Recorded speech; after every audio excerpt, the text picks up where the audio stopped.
We are now going to change the scope of a few methods. As you can see here in the constructor, we have no item, subtotal, VAT, total, and process methods, which all can easily be converted to private methods as they are not called from outside of the basket class at any point.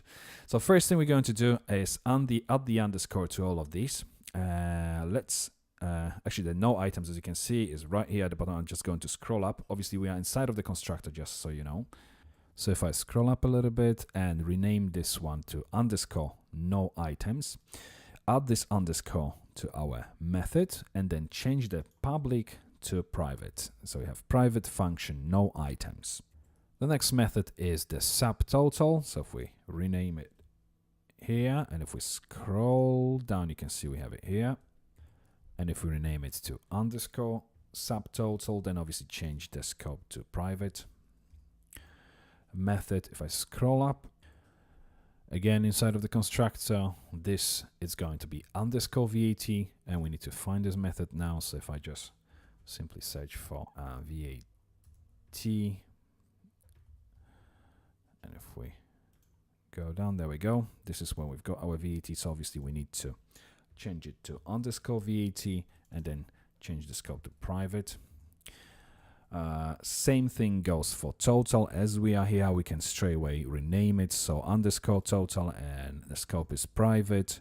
And if we go up to our constructor, we can now also rename it here. And then the last method is called process. It's also going to be with the underscore because it's going to become the private property. Private method, obviously, and this process method is going to be found in two places. One is in the side of the constructor, which we've just changed, and then inside of the add shipping method. But rather than doing this way, let's actually use it and try to find the usages.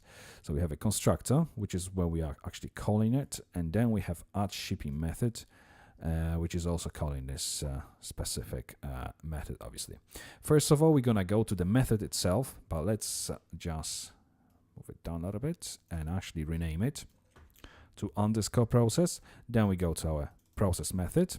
So underscore, it's already the private method, but obviously we haven't used this naming convention on it yet. Then we go to our basket construct, which we've done, and obviously add shipping. So if I scroll up this bit and then add shipping, where we call in this process method again with the underscore here. And that's everything inside of the basket class.